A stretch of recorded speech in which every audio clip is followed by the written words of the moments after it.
আপসীর নেত্রী বেগম খালেদা জিয়া একটা সময় বলেছিল যে বস্তির পোলাপান দিয়ে রাজনীতি করতে যাবে না, কারণ আমি না আমার রাজনৈতিক দলের সংখ্যা দেখতে চাই না। এর মানে কি?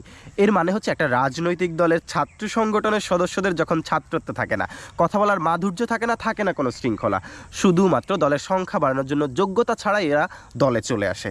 এদের কাজই হচ্ছে অহেতুক সমালোচনা আর অর্থলেস কথাবার্তা বলা। তো এদেরকে স্পেশালি বর্জন করার ইঙ্গিত দিয়েছিল আপসীর নেত্রী বেগম খালেদা জিয়া। কিন্তু এখন কি হচ্ছে? এই বর্তমান সময়টা কিভাবে চলছে রাজনীতি?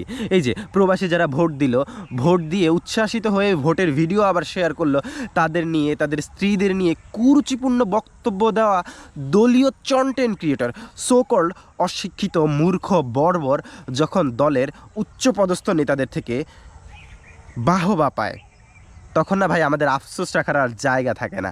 ওই সময়টা আমরা চরমভাবে বেগম খালেদা জিয়াকে রাজনীতির মাঠে অনুভব করি। তখন না তার বলে যাওয়া কথাগুলো বারবার আমাদের তার কথা স্মরণ করিয়ে দেয়।